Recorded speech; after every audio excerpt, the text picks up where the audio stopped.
From the Times and the Sunday Times, this is The Story. I'm Manveen Rana.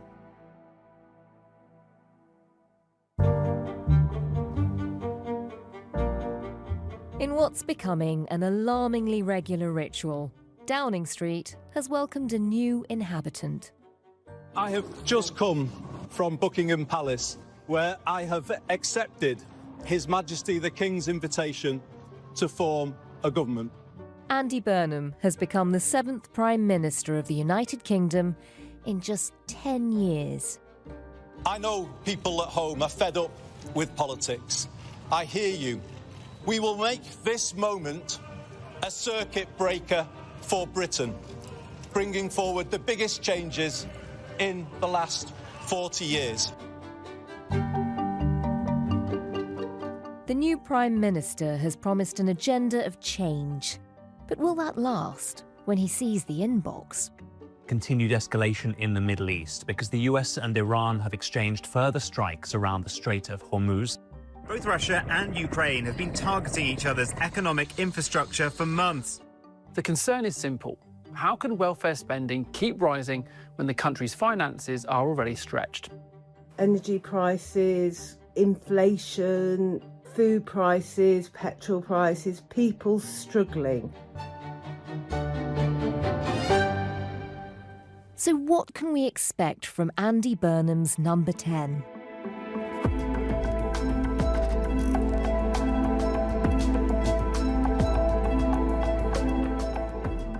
With a new cabinet forming, who's in and who's out? And what does it tell us about the direction the new government will be taking? The story today: Andy Burnham's first moves.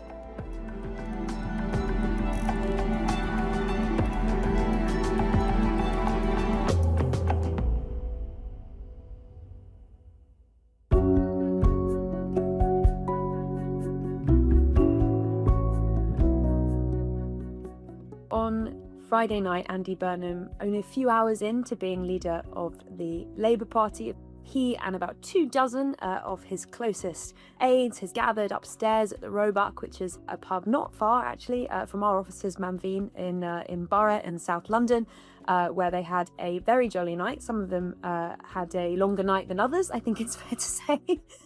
Lara Spirit is Deputy Political Editor for the Sunday Times. That normally means you get Monday off, but not when there's a new Prime Minister in town.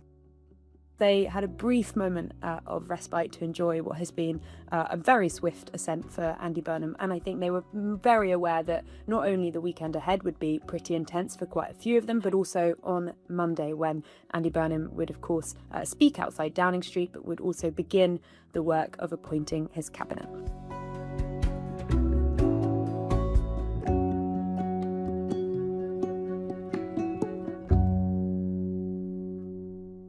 Lara, as we're speaking, there are still talks going on in number 10 about the shape of the cabinet and the team around Andy Burnham. It's caused all sorts of controversy already. Firstly, tell us what we know about the people who are definitely out.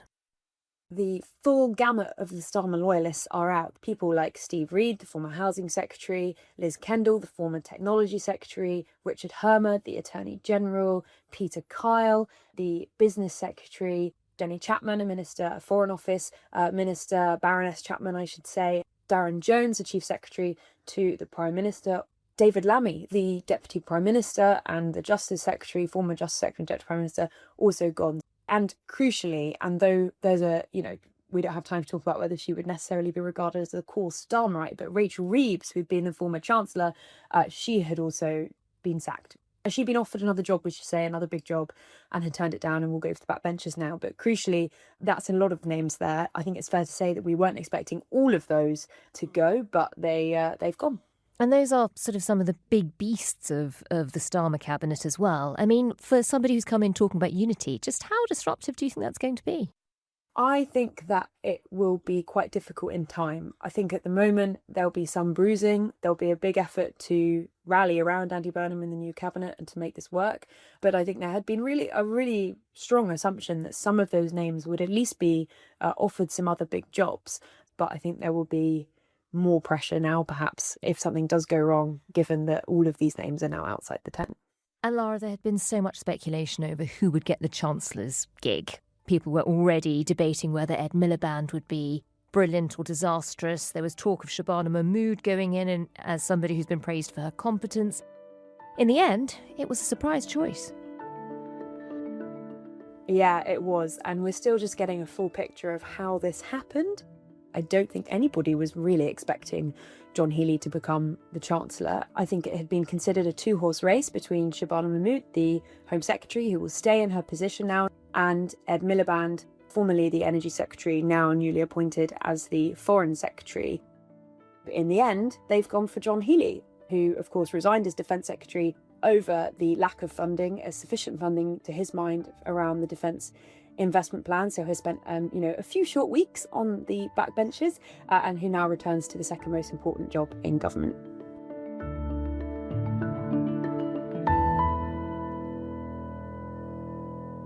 He was a Treasury Minister back in 2001 until 2010, so I suppose he has some experience of the department. But many will see this as a compromise because it's already quite hard to bring the party together. You couldn't pick Shabana Mahmood or Ed Miliband without losing half the party. Will people view Shabana Mahmood being kept as Home Secretary? Because she's obviously won plaudits from some, but there has been criticism within the party about some of her reforms on immigration. There has been, but I think that if she had been in number 11, she would have gone there with the assurance that those immigration reforms would be protected. And we know that Andy Burnham has been supportive of the thrust of those reforms. So I think actually for those who are critics of Shabana Mahmood, they will see this as something of a victory. But I think one of the big questions that immediately jumps out here, and which does suggest that actually this was a fairly last minute, or at least not a long running plan to have Healey in this position, is the gender balance here. Previously under Starmer, you had Starmer as Prime Minister, and then the other great offices of state, the three great offices of state, were held by women. You had Shabana Mahmood in the Home Office, you had Yvette Cooper in the Foreign Office, and you had Rachel Reeves in the Treasury. You now have 3 men and 1 woman. You have Andy Burnham, you have Ed Miliband in the Foreign Office, you have John Healey as the Chancellor, and you have Shabana Mahmood as the Home Secretary. And the fact that there had been such a big discussion about the absence of the long-held elusive Labour female leader means that this is going to be an even greater bruise. So even though there was this kind of inexorable political logic behind Andy Burnham becoming Prime Minister, there were still some in the Labour Party who were very bitter about the fact that there wasn't even a woman in the contest,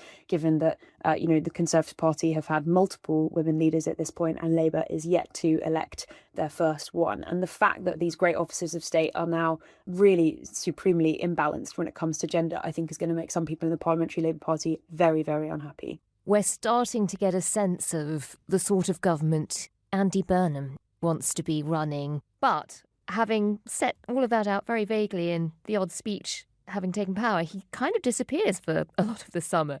Just talk us through what the next few months will look like. Will there be much scrutiny on what his plan is?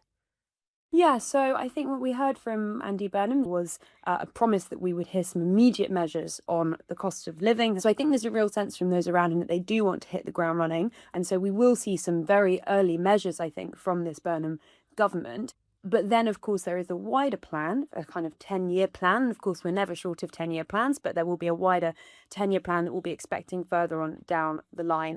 Most prime ministers start off with a plan. It very rarely survives impact with reality. So let's just have a look at some of the policy areas he's going to have to address quite quickly.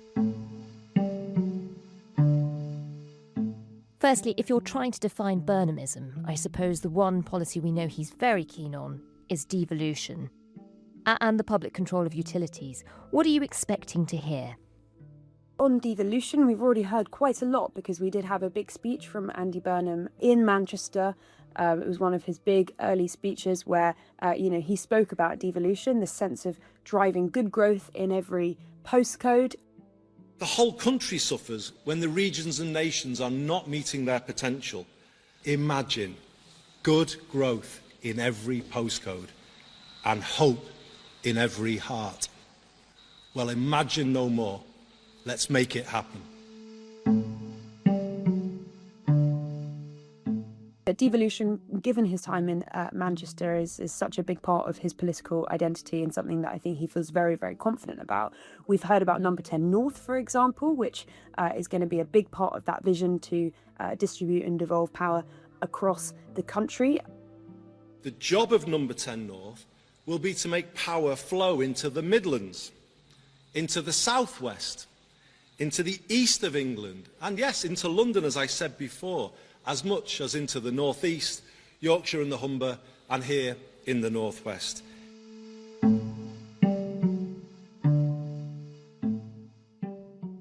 We know that Caroline Simpson, for example, who is very highly regarded, the chief executive of Manchester's combined authority, is going to serve as the kind of deputy chief of staff to head up that office there. We know Burnham wants to spend time there every week, for example. And then, of course, separately, like you say, on utilities, this is going to be a really... This was sort of one of the second point he mentioned in his speech in Downing Street. He lamented centralisation and he lamented privatisation of bits of the public utilities. Yes, and the diagnosis that Andy Burnham has given is, to his mind, very clear. It is essentially that the country took a series of wrong turns in the 1980s. The Thatcherism, neoliberalism that followed has been responsible for hollowing out communities and making sure that Britain is not firing on all cylinders and could be much stronger than it otherwise would have been. And at the heart of that, I think, will be the case that he'll make on utilities. So, we reported in the Sunday Times at the weekend that Thames Water, for example, the biggest water company in the UK,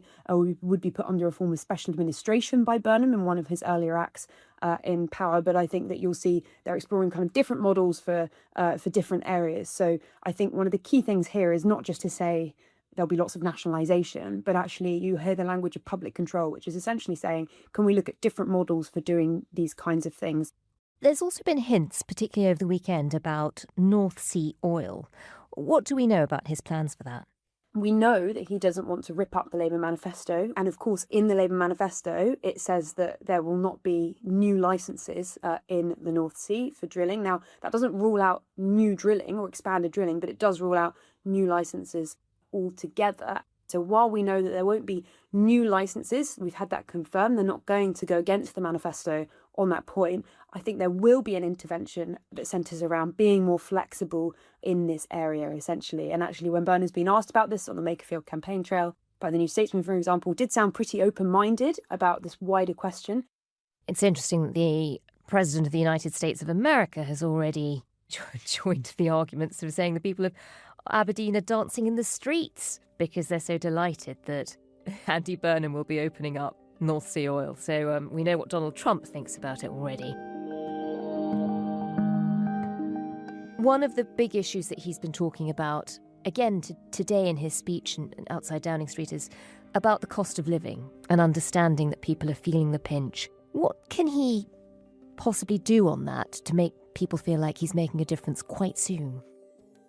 There's been a few suggestions around. So, for example, could you raise the income tax threshold, the lowest income tax threshold? Could you take VAT off energy bills, for example? There are a number of different questions that Andy Burnham will be analysing on this in the immediate term. But like you say, this kind of question, breathing space, is going to be a big part of his language over the next few months.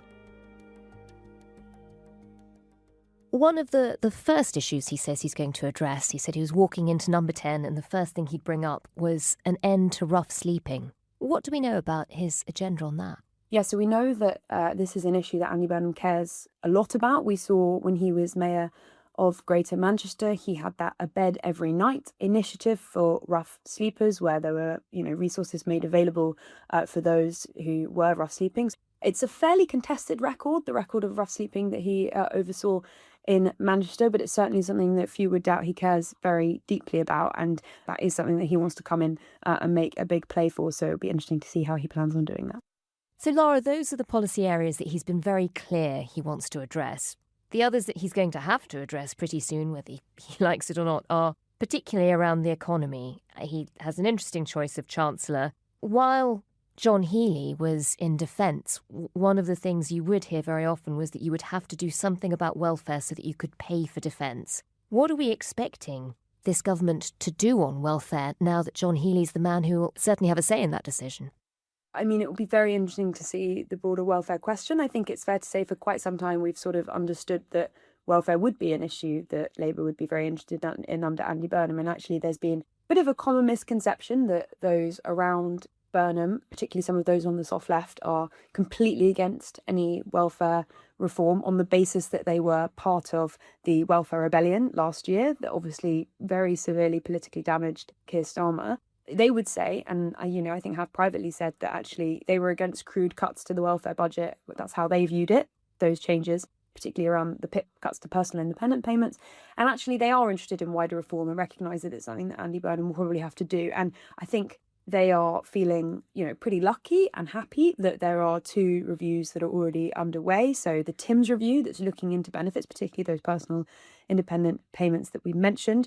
Final publication of that is expected in the autumn, around November. But, we've also got Alan Milburn, a former health secretary in the Blair years, who's been running a review into NEETs, so not in education or training, that referring to young people. Of course, we've seen about 1 million young people who are in that category now. That's something that the government are very, very worried about because, it's not simply that you might be slightly older and on benefits. If you're leaving school and you're going straight onto benefits, as many of these people in that category are, then it is clearly a key area that they want to focus on. And we're expecting the final report for that as well a bit later on. And, I think those around Burnham, in fact, I know those around Burnham are very interested in taking those reviews very seriously and see them as important blueprints from which they could mount a serious effort at reform. So I think in that regard, those 2 reviews will be very, very important in terms of working out what it is that Burnham does next on welfare.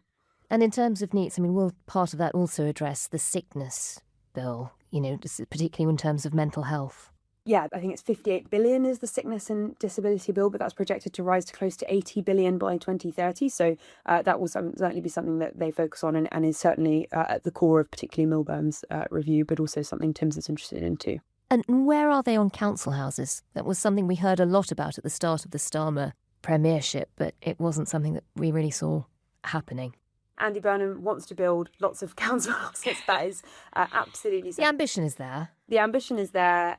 He would say there's, I think, 1.5 million families who are waiting for social housing, that this is a really key shortage that the government needs to address, and that building these houses is actually going to be one of the most significant things that he does.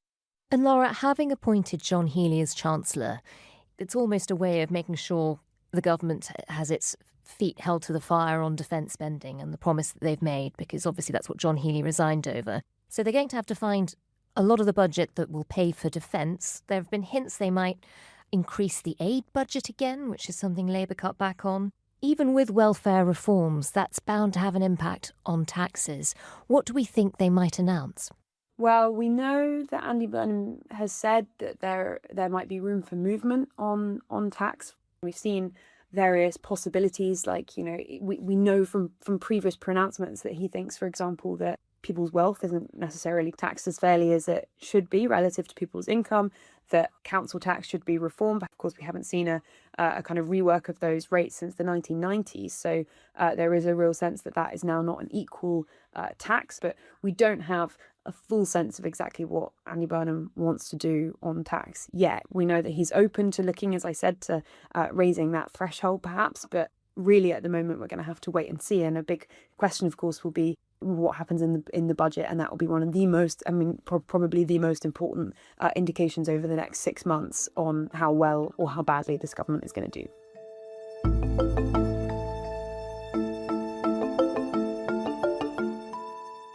On defence, again, the fact that John Healey is now in charge of the money bodes well for people inside the MOD. It was interesting that he almost gave the job to Rachel Reeves, who I think has probably been seen as the enemy of defence budgets for a while. What can we expect in terms of the war in Ukraine? He comes in at a time where there are 2 wars raging, the war in the Middle East as well as the war with Ukraine. We've never really seen him on the international stage before. How do we expect him to deal with those? I think that diplomats that have been, working in Ukraine and elsewhere will feel probably very happy to see John Healey in that position, because he has been a really solid supporter for their efforts in particular. One of the The biggest questions, of course, now is what this means for funding for defence. And we know John Healey, of course, resigned from the government on the basis that he felt that Keir Starmer had been unable to fund the Defence Investment Plan, that very long-awaited and long-delayed plan for funding for the armed forces over the coming years, and that he had put a huge amount of pressure on Starmer and also the Treasury to make sure that they found those extra billions for defence. Now, we know that there's around £5 billion black hole already for the existing Defence Investment Plan that Healey will have to find at the upcoming budget. But actually, the existing Defence Investment Plan will not go far enough for John Healey. So there will be an added question there about whether or not he will be able to reopen that question and find even more money for defence. Now, Andy Burnham has spoke about looking at being more finding flexibility in some of the fiscal rules, particularly to see whether you could fund more on infrastructure. And there will be a big effort to find a way, perhaps a creative way to find some more money, I think, for defence, particularly now that Healey is in that position.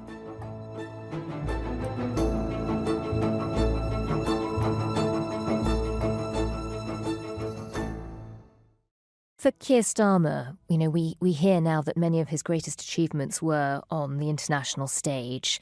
It did also earn him a reputation here, though, of being never hear Keir. How much do you think Andy Burnham is going to involve himself in geopolitics? And do we know what his relationship with Donald Trump is likely to be like? Well, he's had his first call with President Trump, at which Burnham said that the G20 would be hosted in Manchester. So I think there is an effort to make sure that the start of this relationship goes well. A big part of that will probably be the posture on North Sea oil and gas. So even though it's not going to go as far as President Trump would like, and may well fall very far short of it, moving further in the direction that he would like them to go may well soothe relations with the Trump administration. And he spoke about this in a recent interview with Gary Lineker when he said, I'll deal with him very upfront in the same way. I think he likes people to deal with him. So clearly feels that actually just being straightforward with President Trump is the way it works. Of course, we know that that's not necessarily the way it always plays out with President Trump, and it's not really able to predict exactly how that relationship will go. But he said, it's about being yourself, isn't it? It's about respecting the office, the relationship, the UK-US relationship. Where you disagree, do it, but do it in a way that's meeting him where he's at.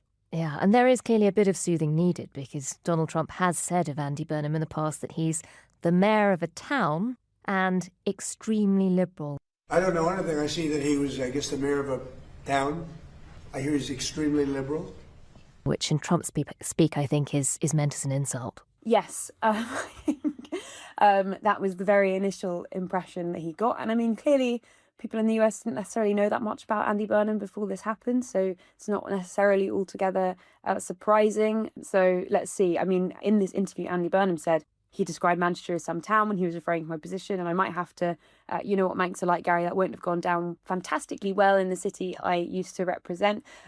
So I think he was feeling relatively lighthearted in his remarks there, Andy Burnham. And sometimes Trump really does like and respect people who have different views to him. So you've seen him host Zohran Mamdani at the White House, for example. That relationship has been genuinely confounding to some people in MAGA-land on the basis that, Trump does seem to have something of a begrudging respect for him and a kind of rapport with him when he hosted him. So let's see whether or not Andy Burnham can make this work. There will be plenty of hurdles that Andy Burnham will have to clear if he wants to have harmonious relationships with the US.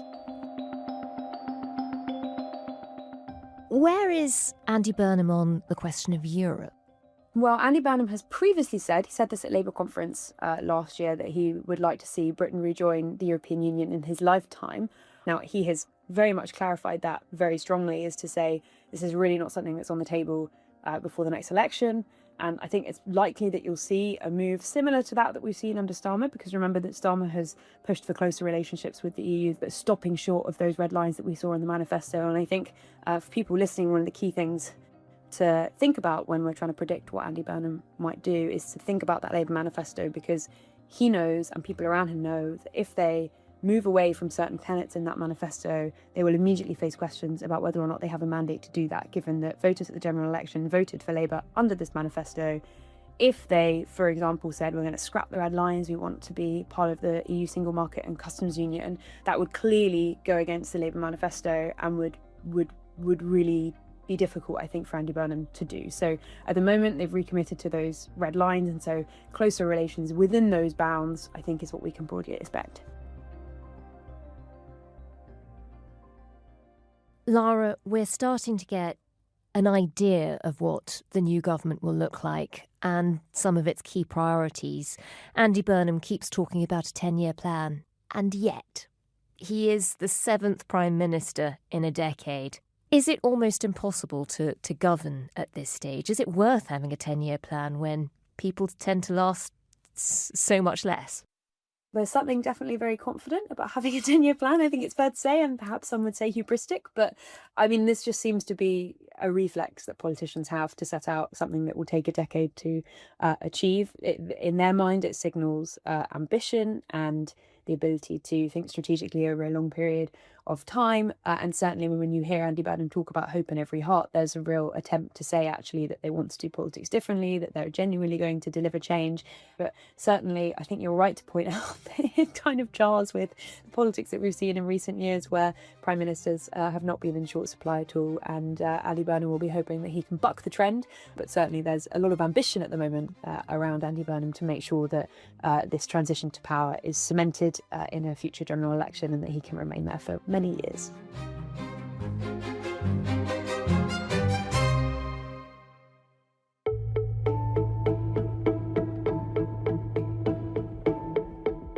That was Lara Spirit, Deputy Political Editor for The Sunday Times.